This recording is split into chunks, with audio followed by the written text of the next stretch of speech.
j'allais dire sans objet mon intervention parce que je devais attendre l'examen article par article du règlement intérieur. Mais je me suis quand même permis de prendre la parole parce que je suis inquiet de constater que la Commission a apporté une innovation majeure dans notre règlement intérieur et s'est permis de ne pas mentionner cette innovation dans le rapport. C'est ça toute mon inquiétude et cela figure dans l'article 30 du règlement intérieur. Cet article qui interdit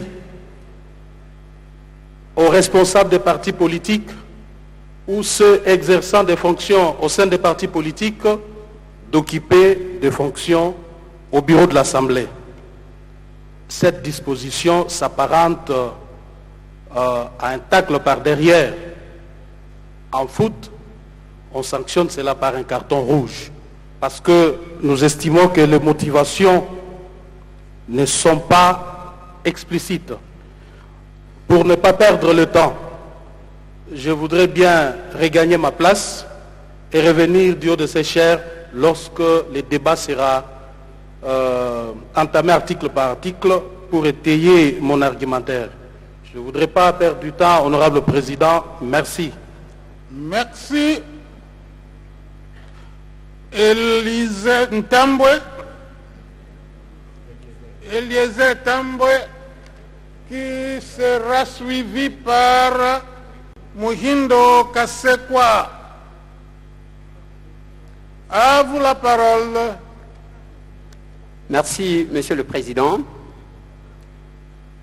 Honorables députés et chers collègues, je me suis posé la question de savoir s'il fallait que j'intervienne ou que je cesse d'intervenir.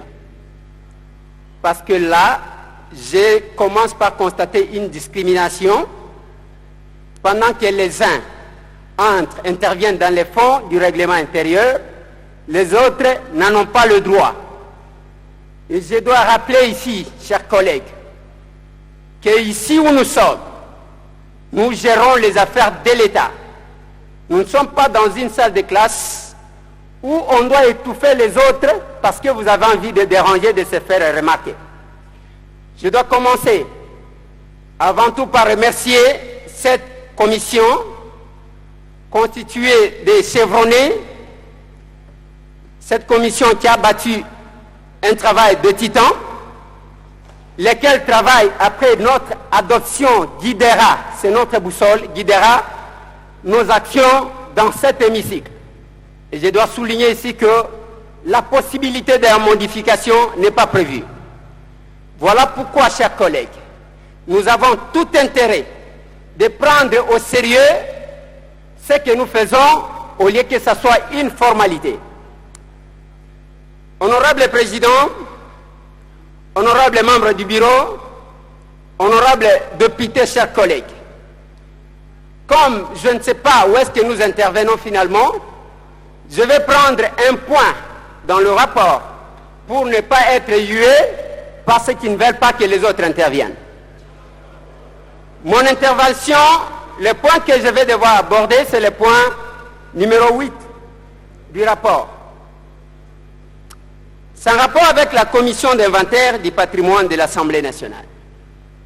Là où j'étais assis, je me suis posé la question de savoir à quoi servait l'administration. Parce que ce travail de l'inventaire du patrimoine de l'Assemblée nationale relève de la compétence de l'administration, qui d'ailleurs nous a installés ici. Pourquoi encore chercher à créer une commission qui s'occupera uniquement de l'inventeur et après nous, l'autre assemblée qui viendra installera encore une commission d'inventaire de patrimoine. Je pense que ça relève de la compétence de l'administration. Une minute. Je savais, Monsieur le Président. Mais j'espère que, Monsieur le Président, avant de terminer, je vais aborder la question abordée par mon aîné, l'honorable Boris, en rapport avec la sécurité. On y reviendra pour un peu beaucoup plus de sécurité dans cet hémicycle. à l'article 7, c'est prévu la sécurisation de cet endroit. Mais ce que nous vivons ici, c'est le contraire. Nous vivons la distribution de l'argent qui crée l'insécurité. Et parmi nous, députés, on ne sait pas comment chacun, il y en a un qui se plaint ici, on ne sait pas chacun comment il trouve l'argent. Vous allez trouver l'un de nous sortir là-bas et distribuer l'argent et ça nous met en insécurité. Ceux qui n'en ont pas cherchent par où sortir parce qu'ils n'ont rien dans leur poche.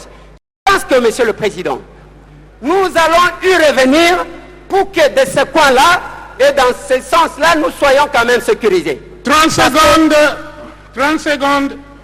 Merci, Monsieur le Président. On va y revenir.